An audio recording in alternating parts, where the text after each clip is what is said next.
Good afternoon, children. This is Grandma Carla, and I'm starting a new segment on my website, and we're going to start having some history books that I'm going to read to help all of those of you that are homeschooling at home to get a little good history.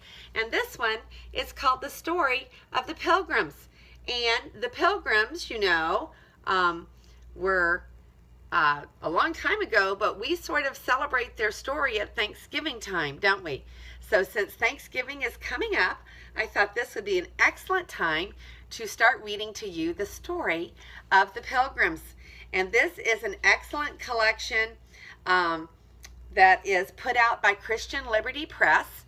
So everything is from a Christian point of view, and I hope that you and your moms will enjoy hearing stories of the Pilgrims as part of our story time.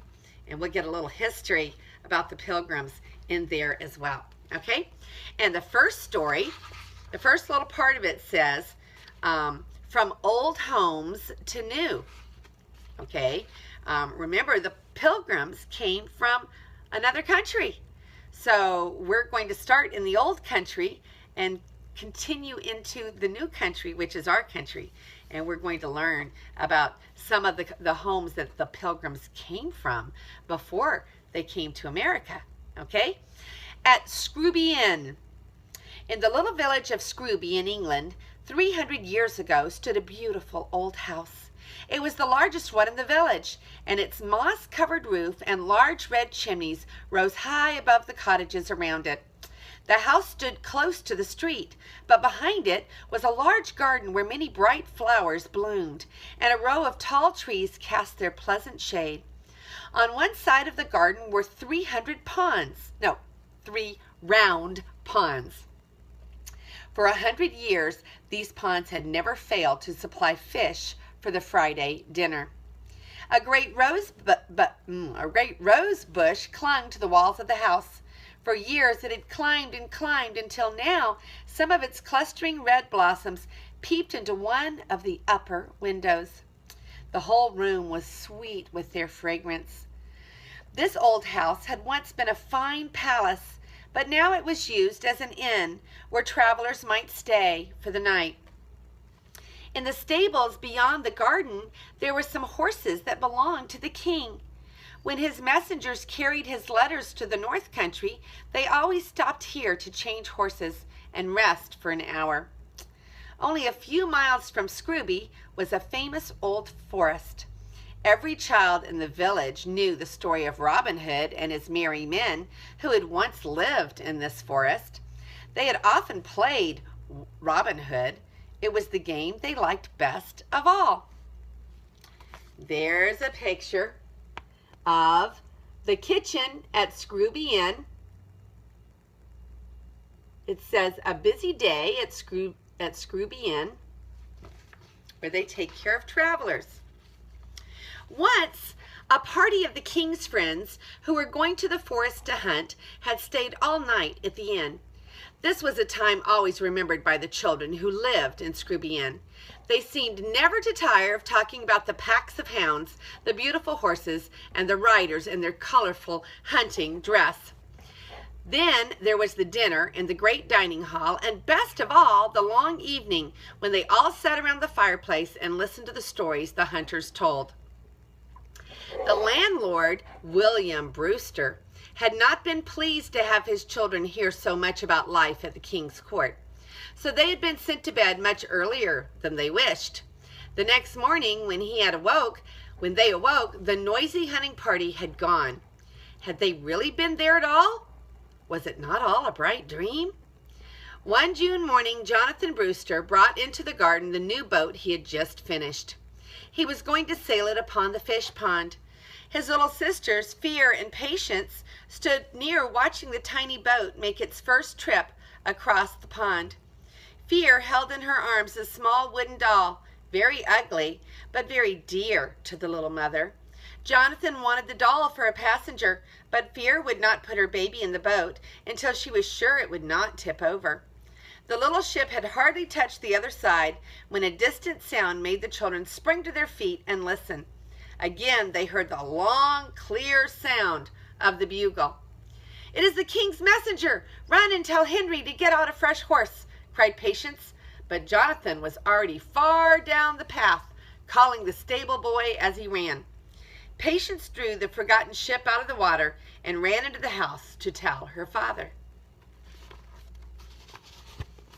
There the children are playing, about to put the ship in the water, and Jonathan wants little Fear's doll to put in the boat, but she's not so sure about that. And then they hear the hunters coming. There was a high stone wall around the house and garden, and just outside the wall, a ditch filled with water. The bridge over the ditch might be drawn up so that none could cross, but this was not often done. When Master Brewster came out to unlock the great iron gate, Patience and little Fear were close at his side. They always felt afraid of the tall messenger who looked so stern and said so little, but they loved to hear the clatter of swift hooves and to see horse and rider dash through the gate into the yard. They had not long to wait. Again the sound of the bugle was heard, very near this time. Another minute, and into the village street galloped the beautiful black horse, bearing the king's messenger. The stable boy ran to meet him at the gate and held the horse's head while the man sprang to the ground. "I have a message for you, Master Brewster," he said. "Queen Anne, with her knights and ladies, journeys from her home in the north. They will rest for the night in your house." Patience waited to hear no more, but flew into the house to tell her mother the wonderful news. "Mother, oh mother," she called, "where is mother?" From room to room she ran until she found her quiet, sweet-faced mother at her spinning wheel. "Oh, mother, the queen is coming here to stay all night. She has ever so many knights and ladies and servants with her. May I help get the best bedroom ready for the queen? The messenger has come, and he is telling father all about it." "What are you talking about? You are excited, Patience." "The child is right," said her father, who had just come into the room. "The queen is on her way to her new home in England, you know, and the party will spend the night here. There is little time to prepare for royal guests, but we will make them welcome," said Mistress Brewster quietly. Okay, so each one of these is meant to be a history curriculum. So I'm going to read the comprehension questions to you. And that way, if your mother wants you to, you can write a little paragraph that's going to answer these questions, and it can be your history assignment for the day. What had this beautiful old house been before it was used as an inn for travelers? Why were some of the king's horses kept in the stables? What did the children enjoy most of all about the hunting parties stopping in at the inn? Okay, I'm going to read them one more time. Number 1, what had this beautiful old house been before it had been used as an inn for travelers? Number 2, why were some of the king's horses kept in the stables? And number 3, what did the children enjoy most of all about the hunting parties stopping in at the inn?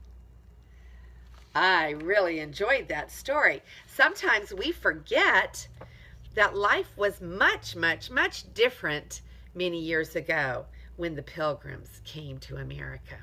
So this is telling a little bit about the old country.